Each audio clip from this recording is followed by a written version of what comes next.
band to Houston in '45 with Shelley. He had a call from a guy in Houston told us, won't you move back to Houston, which Shelley had been in Houston a long time before I ever even knew of him. He played with the Swift Jewel Cowboys and the Chuck Wagon Gang, and had his own band over here and everything. So at any rate, he contacted Shelley and said, won't you move your band to Houston? And there was 4 of us. We were pretty good. We were pretty tight. You and Shelley, who else? Shang and Kennedy and Jimmy Eccles was a guitar player. So we were playing around Beaumont and not making much and this and that, playing some stage shows, school shows, which is another story. And you want to get into that, or? Yeah. We're still over there. Yeah, we're over there. That's fine. Huh? Yeah. Well, he booking these jobs, and like I say, we didn't have a car, and the car may break down on the way there, on the way back, and all kinds of things. So we got booked some school shows, and we got playing those. So one of them was in Buna, at the Buna High School, booked to come up there on a night and play a school show. So as we get ready to play it, we had about 2 more guys. We had about 6 guys, I guess. And Shelley got sick and couldn't go that night. So he said, you boys have to go up there and play that show. So on the way up, man, back then these guys, they had to drink, they had to do this and do that. It's just part of it for a lot of them, not all. And these guys were going to play the school shows and drank all the way up there. And we get out on stage to do this show, and they're alls, you know, all except me. And the bass player decides that he's going to sing a song, so he's going to play the guitar. So they're going to change the instruments. Now the show, people are out in the audience. I mean, parents and kids and principals and superintendents and all, and here we are on this show, on the stage. So the bass player's going to sing a song, so they're going to trade instruments. So when the bass player laid the bass down and took the guitar off, put it on this guy, and he never even catch it. It just went right on the floor and just kind of bounced. Everybody out there knew the condition of the band. Yeah.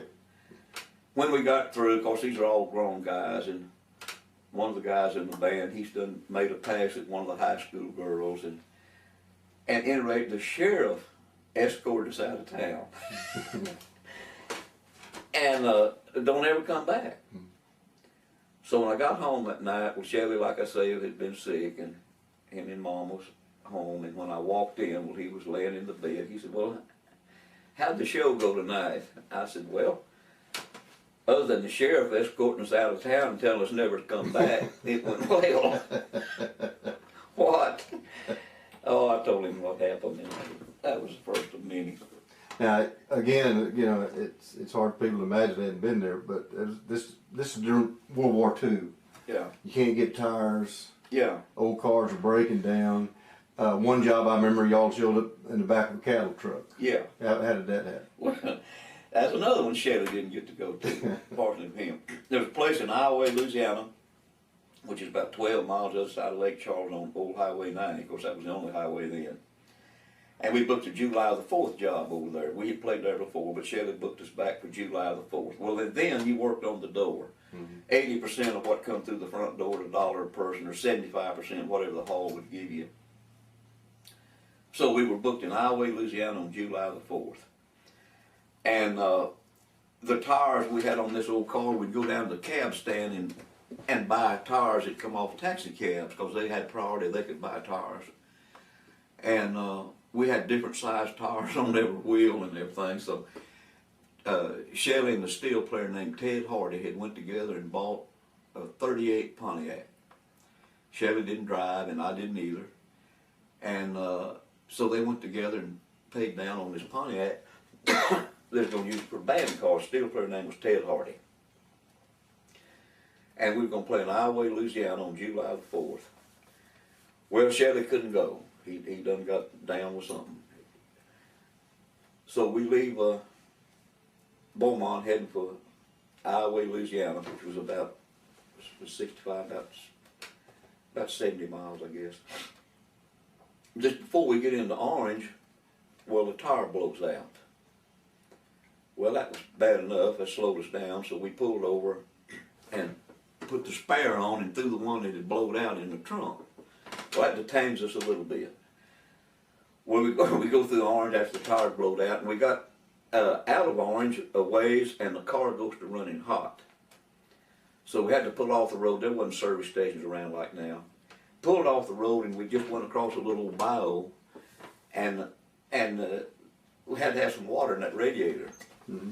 So the guy named Sleepy Joe, he was the bass player. Russell was his last name. He had to get some water, so he takes our ticket box, which was a cigar box, and he's gonna go bail water, get water out of the bayou and come pour it in the radiator. And he'd take this cigar box and he'd run down to the water. He'd get it, cigar box full of water, and the time he got out, it was coming out all the corners, you know, the box would be empty. So he liked to run himself to death to get enough water in the radiator so we could go on. So we got past that, and we got, before we get to Lake Charles, the spare we had put on for the tire that was blown, it blew out. Well, there was no point in stopping. We didn't have any more spares. So we keep going on Highway 90, and Ted has to drive fast, but we're running late then. So this chunks of this tire is coming on. Choom, choom.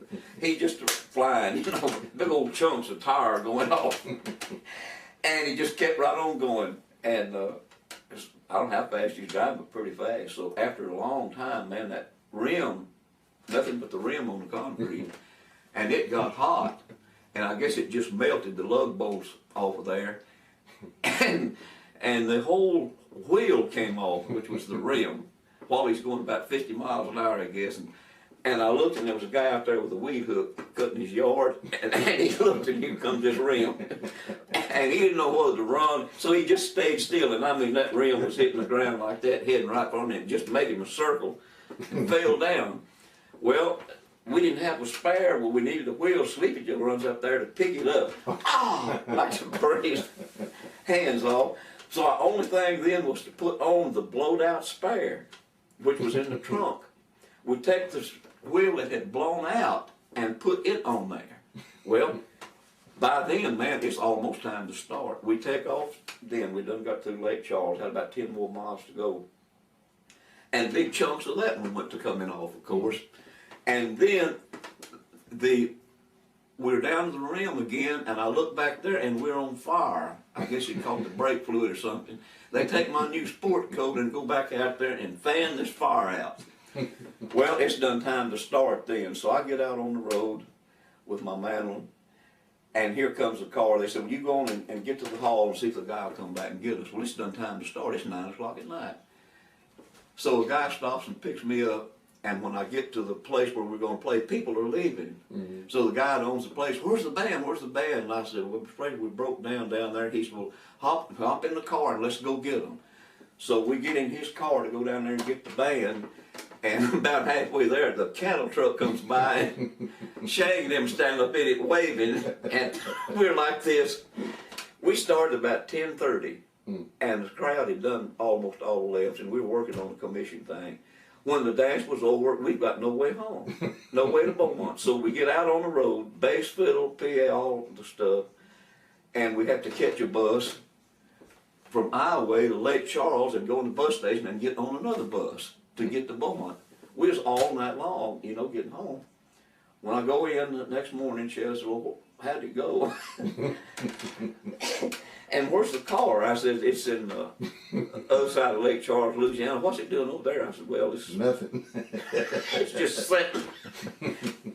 So the next day, well, him and Ted gets together. They have to go down and bum some tires someplace and go over there. And anyway, finally got the car back to Beaumont.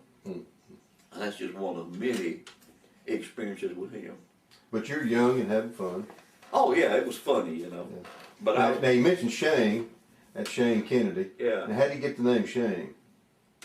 Well, we living there in Beaumont, and the phone rang one day before our radio program, and Shelly answered the phone, and this guy said, my name is Ray Kennedy, and I'm from Tioga, Texas. and I'm a musician, and I'm down here at the radio station, and I play bass. And he said, I'm living down here now in Nederland, and I got y'all's name from the radio station and wondering if y'all need a bass player. So Shelley said, here, let you talk to my stepson. He said, talk to this guy, somebody wanting a job with us.